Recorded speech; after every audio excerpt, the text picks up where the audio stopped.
The process of unlocking in Maharashtra, one of the states which was most hit by COVID-19 during the second wave, seems to be one step forward and sometimes two steps back. So here's what happened. As per the new rules, malls were allowed to open up after 15th of August, and some of them did for a day. But then a revised notification was issued that says all their employees must be at least doubly vaccinated. That's the condition for anyone entering malls as well, by the way. So people who are running these malls, their owners, in protest of sorts, have decided to shut down their shutters once again, saying it's just not feasible.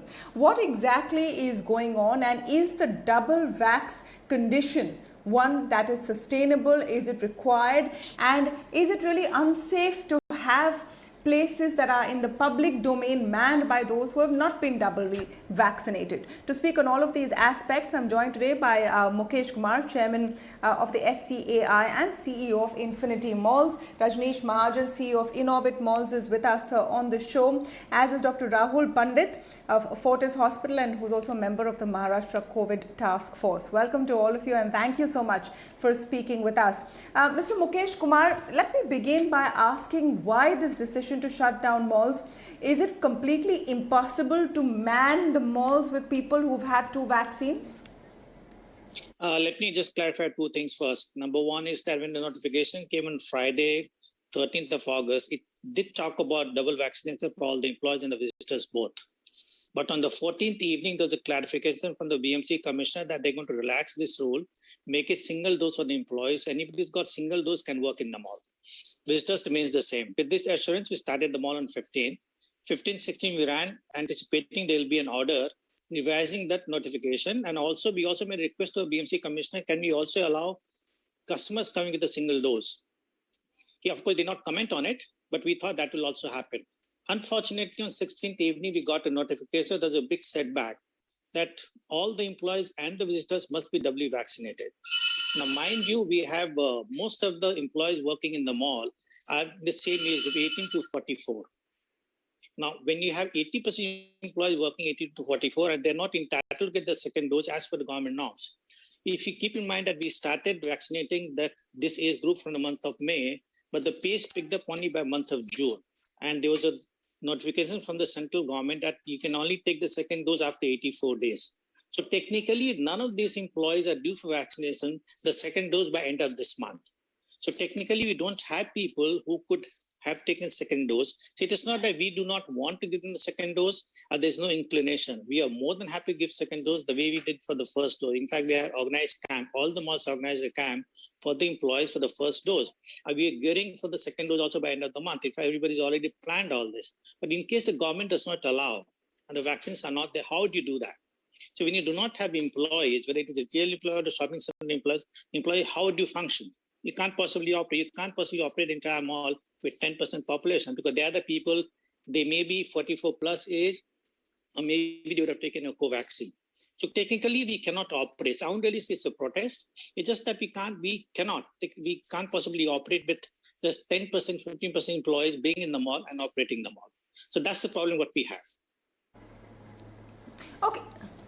Okay, so Mr. Mahajan, now a lot of corporates were given the permission to start vaccinating their employees even before the 18 plus vaccination began for everyone.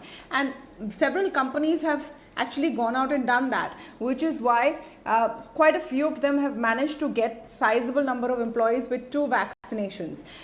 Did malls not do that? Or is it that there are just too many, sort of stakeholders in the whole game who could not get vaccinated on time? So the availability of vaccine was an issue. The minute the vaccine was available and the private hospitals were allowed to do vaccination, I think all malls moved very, very swiftly and they started doing these camps. When you have 2,000 to 3,000 employees to be vaccinated, it can't be done in a day. It took a week or 10 days to get everybody vaccinated. And as Mukesh said, today, 95 to 96% employees have taken first dose of vaccination. The 4% which is left out is the people who were recovering from coronavirus and were not entitled to get the first dose because there is a mandatory 3 months lag which is required. So we have moved very swiftly. We have tried our level best to get 100% employees possibly vaccinated. And as and when the second dose eligibility kicks in, within 7 to 10 days, we will make sure that all our employees are getting second dose also. But here the condition is not just 2 vaccines, but also 2 weeks after the second vaccine. Dr. Pandit, it does seem a little unreasonable to expect all employees working in malls to be doubly vaccinated when the rules simply can't make it happen. There is an 84-day gap between 2 doses. So if we speak up from a medical point of view, to allow anybody to work or do business right now, or for hospitals to function as well, or anybody to have a safe bio bubble to work, it is good to have 2 doses of vaccine completed and have 14 days go by after that, so that you've got a full antibody response. That's the medical view. Now, the government has basically listened to the medical view and have taken up decisions based on the safety of the common man, because right now we are just about seeing cases go down in Mumbai below 200 in the last 4 days. Otherwise, we were still clocking between 300 to 400 cases. And Maharashtra is now just below around 5,000 mark for last 2 days at a stretch. Otherwise, we were somewhere between 6,000 and 8,000. So COVID has not really gone away. We have a very thick tail, and we've got a state which is actually clearing more than half of the cases for the entire country, which is Kerala.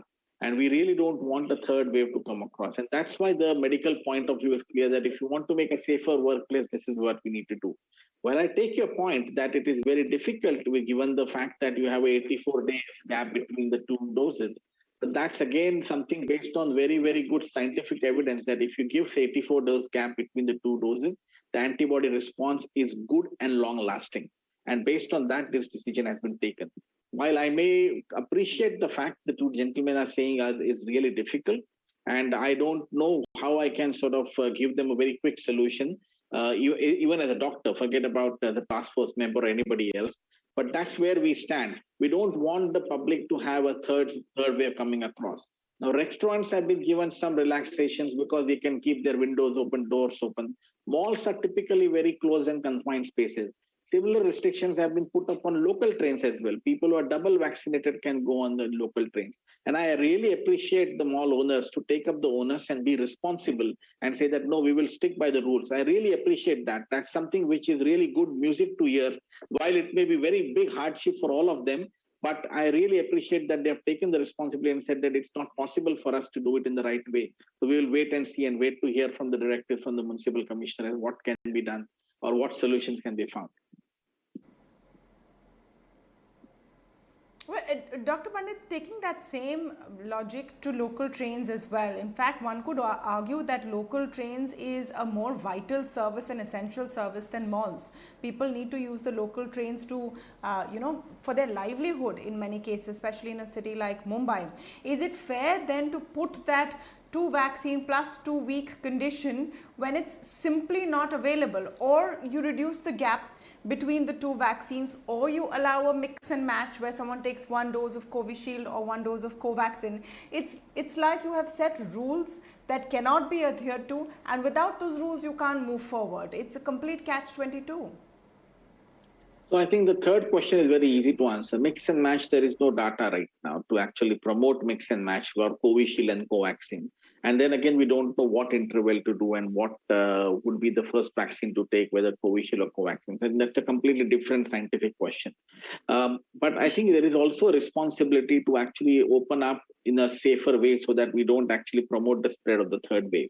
And while locals are very important in terms of livelihood for people to go, so are malls, for people who work in there and people who do business in there, it's their livelihood as well. So I think we need to have some form of a policy which is uniform and which can be implemented everywhere.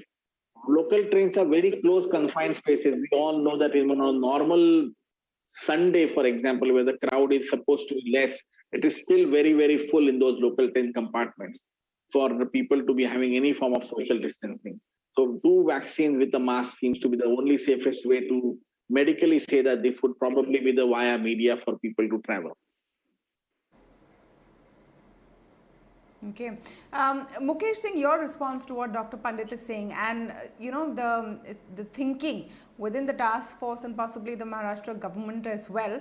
And this could be something that other states adopt and other places adopt, that 2 vaccines plus 14 days should be the norm if you want to have a safe environment. What is going to be the impact for you, and are you willing to wait? I understand what Dr. Pandit is saying, and we fully appreciate that it's very important for the state government to control the third wave, make sure there's no third wave at all. But if you look at the past 2 months, what has happened in most of the states, they opened the malls and then the entire economy has been open. There hasn't been any adverse impact in past 2 months' time. So there's a live example. If you look at any of the state where the cases are very high, look at whether you look at Karnataka, look at Delhi, look at Punjab, any state for that matter, the cases have not really gone up. So I do not really buy that point that you need to have you fully vaccinated. And if you look at even in Maharashtra, everything else is open. If you look at the high street, even the shops which are air conditioned, they have no provision to have windows. So that means they're functioning with the air conditioning. The restaurants are air conditioned. The buses, the local buses have been air conditioned and they are fully packed. Whereas the malls, they have various protocols which you maintain. If you look at the social distancing, checking temperature, making sure there's a sanitation, that we control number of people coming to the store or the mall. We have made sure that everything is being maintained very well. Even the 2 days when you open the mall, we ensure that what the government norms are there in terms of checking the visitors. You make sure we are spot on in terms of checking the certificates, checking the IDs. In fact, we got a lot of complaints that people with the single dose, they came to the mall, we said, we can't take you in because the government does not allow us to do that. To be able to control all this, with having so much protocol and control, I really don't fail to understand. And with having a live example that, other states don't have this kind of private problems at all. If there's an issue with spread of disease, why only in Maharashtra? Why not in other place? Why only in malls? Why not in other place? You have airports, you have railway stations, you got buses, you got air-conditioned shops. Everything is there. They all opened up. Mind you, we only cater to 2% of total floating population. 98% people right on the road. Why discriminate only against them all? And our ACs are absolutely safe. You want to take Whatever that, Dr. has Pandit? been given to us. Yeah, there is no discrimination. So the task force or the doctors have not said that this can open or this can't open. This is what we have said, that this is the best way to open up. Ultimately, the government has to take a decision in a calibrated way how to open up. For example, airports and airlines, you said. Airlines are still asking for RT-PCR to be negative before the person comes up to travel, or to have a doubly vaccinated certificate produced at the destination. So there are still, I think, different levels of restrictions which are there, and I completely appreciate that. I'm not denying the fact about that. And I think as time goes by, the calibrated approach will become more uniform and will probably have a lot more clarity. I think government is also trying to be very, very cautious, is what I understand. As doctors, we know what we are worried about. And I think there is this approach which basically makes sure that every step is taken as to the best of the ability and is correct, so that we don't promote a third wave. That's the only thought process behind that. Absolutely no discrimination for any particular businesses, whether it's malls or restaurants or anybody else. We want to have a lifestyle which is normal for all people, but it has to be calibrated and safe for them. Can I just butt in for a minute here? Mr. Mahajan, You're saying talk to RT-PCR us. report. This RT-PCR report, I think we are happy to do this RT-PCR report also. It is valid for 15 days. We'll be more than happy for all the employees, even for the visitors, to ensure that when they come to the mall, they have a RT-PCR report which is valid for 15 days. We'll be more than happy to implement that. Because that's the via media. If we can't do second dose, we could at least do this. We are more than willing to take this. Yeah, please. No, but 1 minute. Let me just get Mr. Mahajan in. Yeah, let me just get Mr. Mahajan in. Mr. Mahajan, talk to us about what impact this is having on the ecosystem of malls, the shops that are present there, the employees that are working there, and the establishments that are depending on them to open up to get business kick-started again.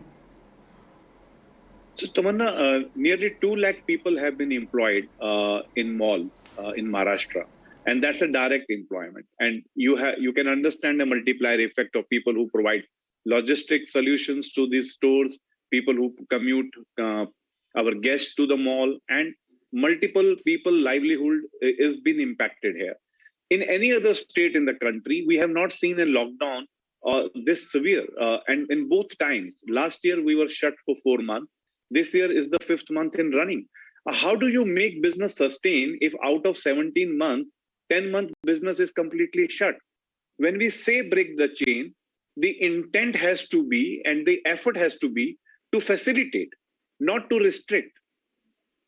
And if we are looking at facilitation, and I do fully agree with Mukesh, let people with single dose come to the mall and work, earn their livelihood, and we are happy to give them get their report done every 15 days till such time they are eligible for second dose and they are safe as per the statement Mr. Pandit make. But the approach has to be of facilitation. Every single logic being told about mall to be shut is applicable to high streets, is applicable to offices, is applicable to every other part of life. Why only malls? Why we are seen as such insignificant part of the economy that government doesn't give enough attention to us? And on the contrary, in last 5 months, the retailers have lost close to 35,000 crore to 40,000 crore revenues. And accordingly, that much GST has been lost as a 8 to 10% of that average GST is lost by the state. 2 lakh people have not been able to earn their livelihood. That is direct employment. We have not been able to earn our rentals. How do we pay our banking commitments? And over and above, if we are shut for nearly 10 months, we have not received any relief in terms of property tax, power bills, or for retailers on their licensing cost. You can't expect us to pay every single due to the government and stay shut for 10 months. This is nearly 1 year being wiped off. How do we survive? This is not an approach of facilitation. This is a very, very harsh stand, I believe, that has been taken by government. You know, Dr. Pandit, of course, I'll leave you with the last word and ask you whether this is under consideration. But one question that I had in mind is those under 18 are obviously being allowed everywhere because vaccines have been sanctioned for children and they've been asked to carry their proof of age. They could technically also be carriers of COVID-19, isn't it? So is it logically making sense then? So I agree that, as I said, that the calibrated approach has to be sort of done. And I think their government is working hard. We would be again, if required, we'll be again sort of revisiting the whole policy in terms of doctors in the task force. But ultimately, it is the government's decision. We can only advise what could be done. And I think the government has to take up a call.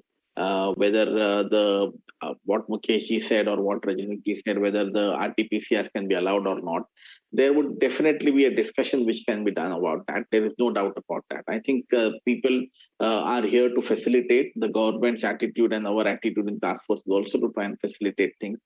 But what remains medical facts have to be put up in a plain, simple words that these are the correct medical facts to be done. Beyond that, I think it's a decision which one has to decide based on the test positivity rate, based on the current cases which are coming in the country, based on the current cases which are coming in that particular city. So there are cities like, for example, I was just with one of my colleagues in Jaipur on the phone this morning. There were 0 cases in Jaipur reported.